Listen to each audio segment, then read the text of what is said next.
Bismillahirrahmanirrahim. Assalamualaikum warahmatullahi wabarakatuh, and a very good morning to our beloved lecturer, Professor Dr. Baharin, and all my fellow friends. I hope that everyone is in a good condition and get ready to hear our presentation today. So we have a table of content here. The first one, we will discuss about the introduction, education and schooling. The second one, we will discuss about functionalist theories. And the third one, we will discuss about the cultural transmission. And the next point, we will discuss about the conflict theory. The fourth point, we have social class or status quo. And the sixth, we have comparison Islam and Western on education. And the last one, we have a conclusion. First of all, here I would like to elaborate on an introduction of what is education and what is schooling. When someone asks you about what is education and schooling, I surely that you all can say that schooling have teachers, schooling have a student, and so on. But here is the specific explanation about education and schooling. First of all, education is the process of finding out the truth can take place at any time in any location. Education encourages sensibility, hopeful and respectful learning based on the concept that everyone should be able to participate in life. So, based on Western perspective, the role of education in general is to prepare children to become functioning members of society. Apart from that, what is schooling means? Schooling basically is education at school. Fagan Line and Saha said that as is the state, so it the school, and when you wanting the state, you must put into the school. So schooling is represent the main educational institution that play a major roles in transmitting the value of society and typics of them.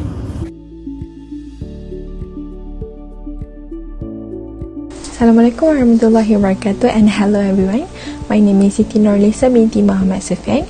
I will take the floor from our previous presenter to talk about the functionalist theory. This functionalist theory focuses on a comprehensive social structure in our ecological system that emphasizes on each community involvement in our life. It focuses on the macro level of social structure, which covers the whole surrounding environment rather than the micro level of everyday life. There are four notable theories of functionalist theories, which are: the first one, Herbert Spencer; the second one is Emily Durkheim; the third one is Talcott Parsons, followed by Robert K. Merton as the fourth one. The functionalist theory, which is also known as the functionalism, describes society as a complete functional organization containing the elements that complete one another, which can be known as the norms or the tradition. There is a famous analogy, which is also a common one, introduced by Herbert Spencer, that relates each part of society as the organs to work as a complete functioning body, which refers to the society. In functionalist theory, the parts of society primarily consist of family, government, economy, media, education, and religion. Each of these social institutions fill up different responsibility to fulfill the needs of a human being, to define the society and circle of sociology. According to this theory, the existence of an institution may exist and function if the whole organization carries and serves its essential responsibility for the society. As said by Herbert Spencer on the quotes down below, the values and practices that make up a society's culture are not passed genetically from one generation to the next one, but are the results of learned behavior. This process of social learning is termed socialization. This quote explains the importance of conserving the needs of our society by carrying out the responsibility that are assigned for us. In functionalist theory, it emphasizes on the interconnectedness of society by focusing on how each part influences and is influenced by other parts. The notable theories, as mentioned previously, have identified two types of functions, which is the first one, manifest, and the second one is latent function. So we will go with the first function first, manifest function. Manifest function are described as intended, direct, and commonly recognized reasoning. For example, we can clearly see that the purpose of education is to convey knowledge and learn proper social skills in school. The second one is latent function. Latent function are consequences that are unintended, indirect, and often concealed. The examples of latent function of education are conformity to norms, and socialization with peers, which only happens in school and you don't actually plan it to happen. Thank you, and that is all from me. I will pass the floor to the next presenter.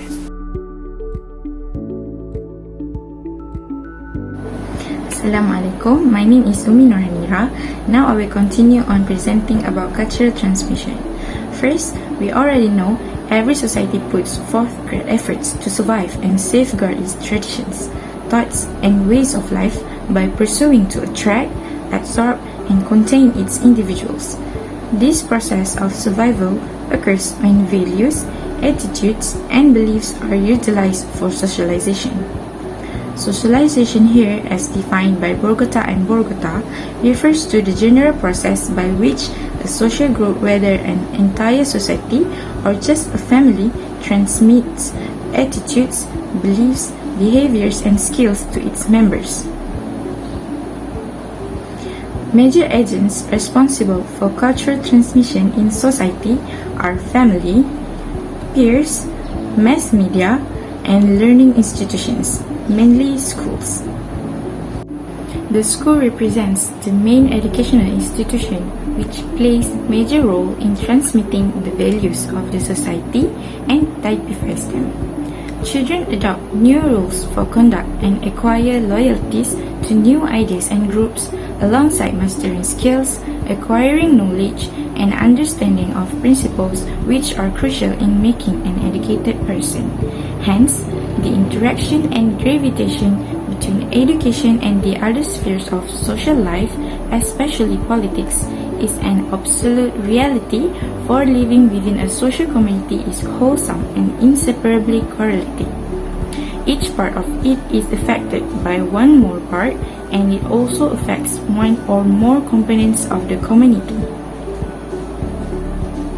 So, on cultural transmission, every society tries to utilize its available channels and institutions in order to reproduce its current culture, thus ensuring its continuity. The younger generation of any particular society absorbs the norms, traditions, and behavior from an early age. Zimbardo and Lee point out that we learn behavioral rules via verbal instructions. Rules are behavioral guidelines for the way to act in certain seat. In fact, when we teach children behavior which is socially approved and recommended, that is to say what has to be done and what is to be avoided, we, by those instructions, transmit and permanently impress the notion of social recognition into their consciousness. This will have a dominant influence over the child's personality and significantly contributes to its shaping. For an example, women nowadays joining the workforce has consequently pushed society to open nursery schools for children at an early age in order to replace mother's role in the process socialization. This development took place not only in industrialized societies, but in developing and underdeveloped societies as well. Therefore, the conventional early educational attainment usually performed at the family's level and emphasizes on an individual approach in grooming children has been replaced by a more institutionalized and systematic one via which collective curriculum is executed in order to mold a social being. It becoming clear that schooling replaced the family as a means of inculcating discipline and respect for one's place in society. The school teaches what is socially approved and implants in the minds of its young clients the social approval of any behaviors. Hence, the behavior of individuals become interconnected to the extent that every behavior which seems personal would, in fact, take on social role. This due to considering what others think about us and how they act toward us are among the most potent sources of influence over our behavior. Nowadays, society relies primarily on schools for socialization of the youth. If the society holds sway over the type of education it intends to disseminate in order to create the type of individuals it desires, then the socials will surely ensure the continuity of its culture through different future generations. Next, the criticism on functionalist view. First, some consider functionalist view as conservatively biased. Second, functionalist view attributing human-like needs to society. And lastly, it fails to highlight the problems facing the educational system while dealing or interacting with other social institutions and individual experiences. That's all from me. Now I will pass on the next presenter.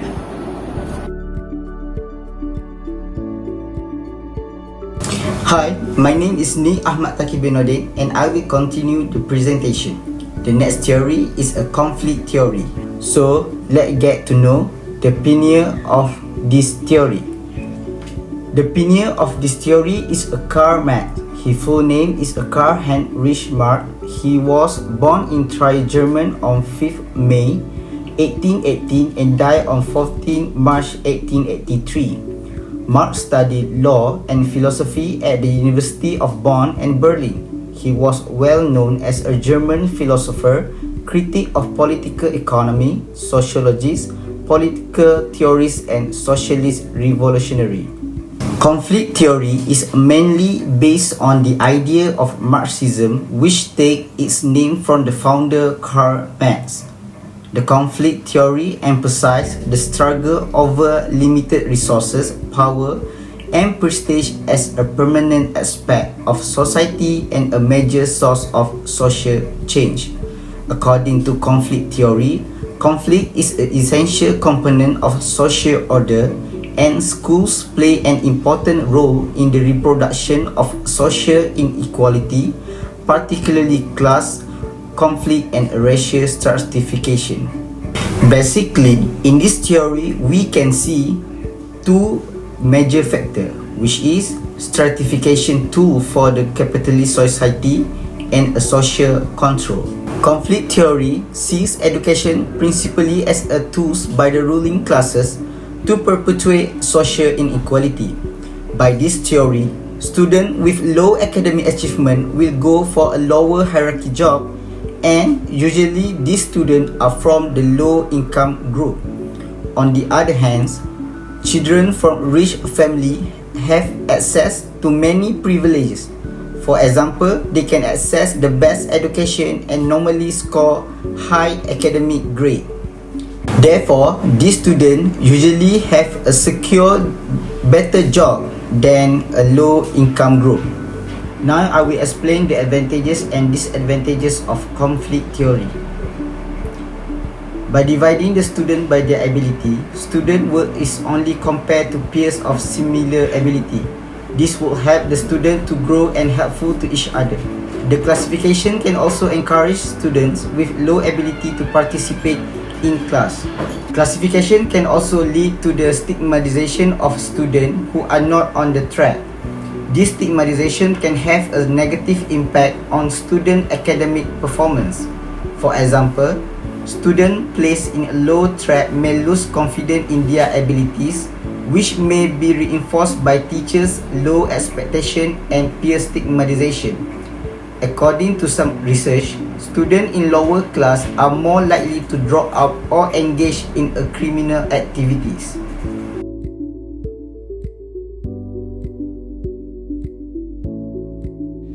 Bismillahirrahmanirrahim. Assalamualaikum warahmatullahi wabarakatuh. And hi everyone. My name is Muhammad Izzat bin Mohammed. Inshallah, I will explain about social class in education. Before that, let's get to know the definition of social class and the relation with IQ. According to Plato and Hobbes, social class is education that maintains social order to have a society. There are three levels of social class, which are workers, soldiers, and leaders. Social class refers to the grouping of individuals in a stratified hierarchy based on wealth, income, education, occupation, and social network. The class was also the same according to Plato, but is all called upper class, middle class, and lower class. While intelligent quotient or IQ is a measure of a person's cognitive abilities and potential. Intellectual abilities include reasoning, logical thinking, and problem solving. What is the relationship between social class and IQ? How do these two relate with each other? Before that, here are some example questions discussed by some researchers. The first one, do lower income children's IQ levels grow properly? The second one is, does a family social position, particularly that of the upper class, have an impact on the IQ level of their children? And the last one is it true that children from middle class household have lower IQ score? So let's have a look. The first question is, do lower income children's IQ levels grow properly? So according to Thaqif, children's IQ level can be established well if their parents have a higher standard of education. The second one is, does a family social position, particularly that from the upper class, have an impact on the IQ level of their children? So Deckers, for Crossfinger and Horridge, describe that families with a higher socio-economic status place a greater emphasis on providing enough educational resources for their children, such as books, gadgets, and the internet access for the now. Some even send their children to extra classes for additional schooling. Children from high status family have higher educational and ethical standard. The third question is it true that children from middle class household have lower IQ score? So IQ is not a fixed value. It may be developed. As a result, it is dependent on parent nature because of their environment, needs, or a home issue. Some children may have difficulty developing their IQ levels. The main factor in the existence of this social class is poverty. Based on the meaning of social class, among the aspects given attention are wealth, income, education, occupation, and social network. Therefore, for individuals who are in a state of poverty, they will be affected in the development of a society.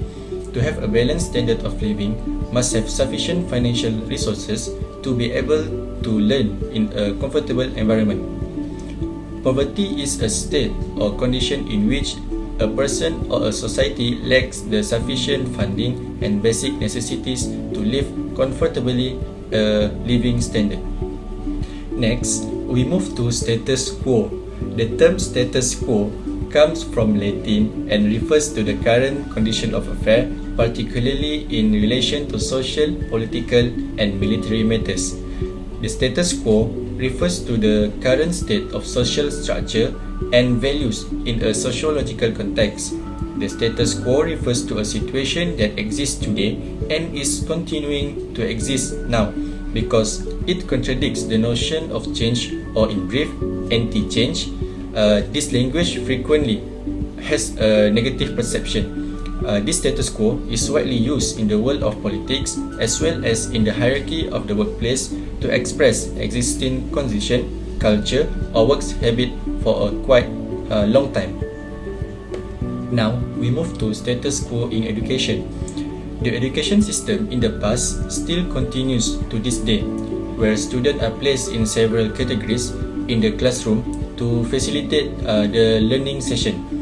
Although the status quo is like separating between active and less active student, but this can help student in learning. For example, less active student will feel stressed when they are with active student because they are not able to follow their activities in class, and vice versa for active student who are with less active student. So guys, we have reached at the end of this presentation. So basically there are several points that you all must to know. The first point is there are two theories that we come out in this presentation. The first one is functionalist theory and the second one is conflict theory. Functionalist system is assumed that to have a functional unity in which all part of work system together with some degrees of internal consistency. Meanwhile, conflict theory emphasizes on the struggle over limited resources, powers, and prestiges as a preeminent aspect of a society and a major source of social change. The second point that all of you must to know is we have a cultural transmission. Cultural transmission is the way a group of a people or animal within a society or culture tend to learn and pass on a new information. And the third one that you all must to memorize is a social class or status quo. Social class means that students are placed in several categories in their classroom to facilitate learning session. And for the last one is comparison Islam and Western on education.